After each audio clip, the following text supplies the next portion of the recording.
নামান না কেন? আজকে জনাব মাজারুল ইসলাম সাহেব বেকসুর খালাস প্রদান করেছেন।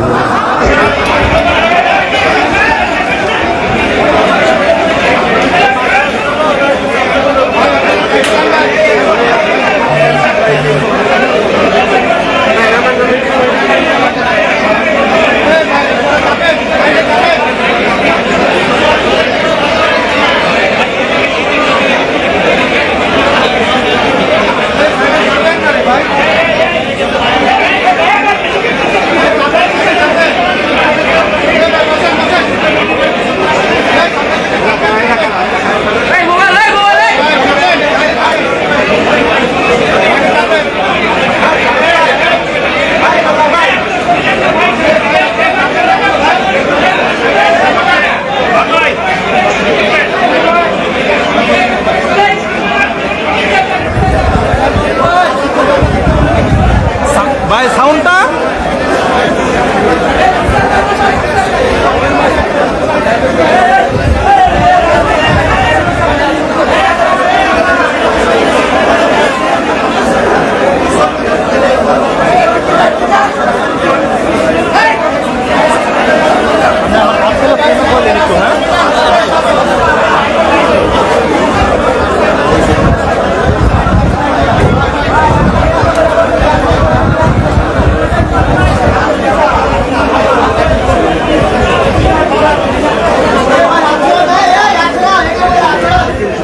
ভাই ডাউনে রয়েছেন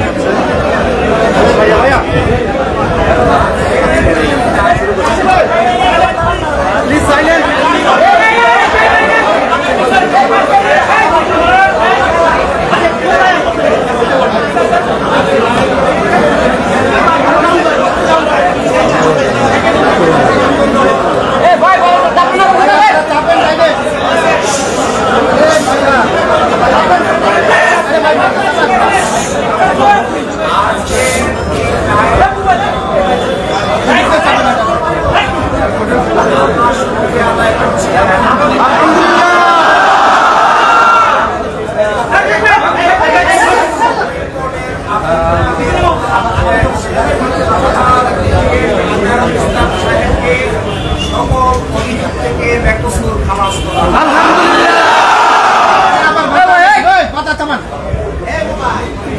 আজকে থেকে এখন থেকে সাবেক secretary general Mazharul Islam is an innocent man.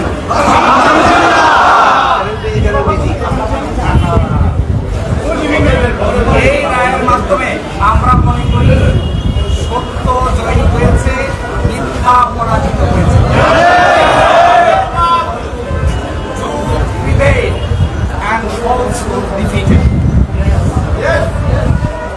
জামাতের এবং বিএনপির 6 জন শীর্ষস্থানীয় নেতৃবৃন্দকে মৃত্যুদণ্ড কার্যকর করা হয়েছে। 5 জন জেলেই কারাবরণ করেছেন, জেলেই মৃত্যুবরণ করেছেন।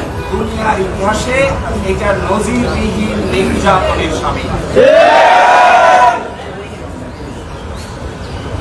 জনাব একে মাজারুল ইসলাম সাহেব সৌভাগ্যবান, আলহামদুলিল্লাহ। ন্যায় বিচার পেয়েছেন, আল্লাহ তাআলা তাকে বাঁচিয়ে রেখেছিলেন।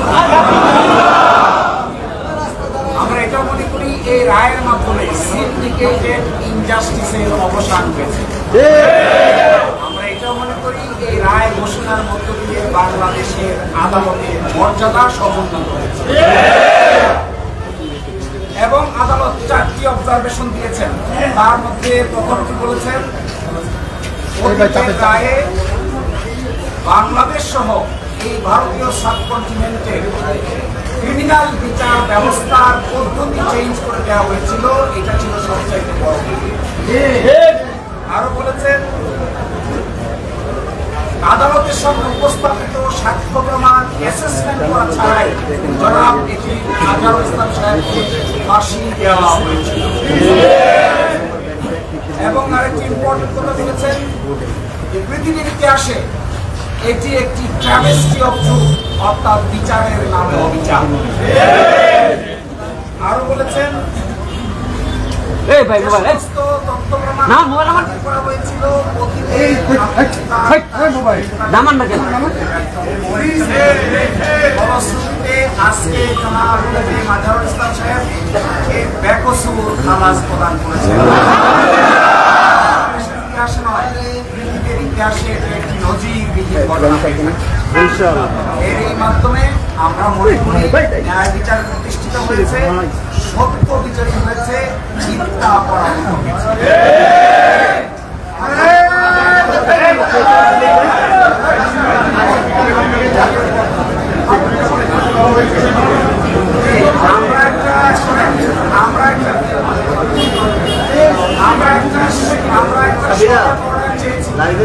অ্যাডভান্স অর্ডার চেয়েছি, এই অ্যাডভান্স অর্ডারটা আদালত মঞ্জুর করেছেন। আদালত বলেছেন আমরা চেষ্টা করব আজকেই যেন এবং আজকে এবং কালকের মধ্যে যেন এই শর্ট অর্ডারটা প্রসেস হয়ে জনাব বেজে মাজারুল ইসলাম সাহেব মুক্তি পেতে পারেন। এই জন্য সকল আইনি ব্যবস্থা আমরা গ্রহণ করব। আর আরেকটা প্রেস কনফারেন্স আছে 11:30টায় বাংলাদেশ জামাত ইসলামীর পক্ষ থেকে নিয়ে আসছে। এই প্রেস কনফারেন্সে আপনাদের সকলকে সন্নিবদ্ধভাবে দাওয়াত দেওয়া হবে। আর এই রায়ের প্রাথমিক প্রতিক্রিয়া হিসেবে বাংলাদেশ জামাত ইসলামের নায়েবে আমির ডক্টর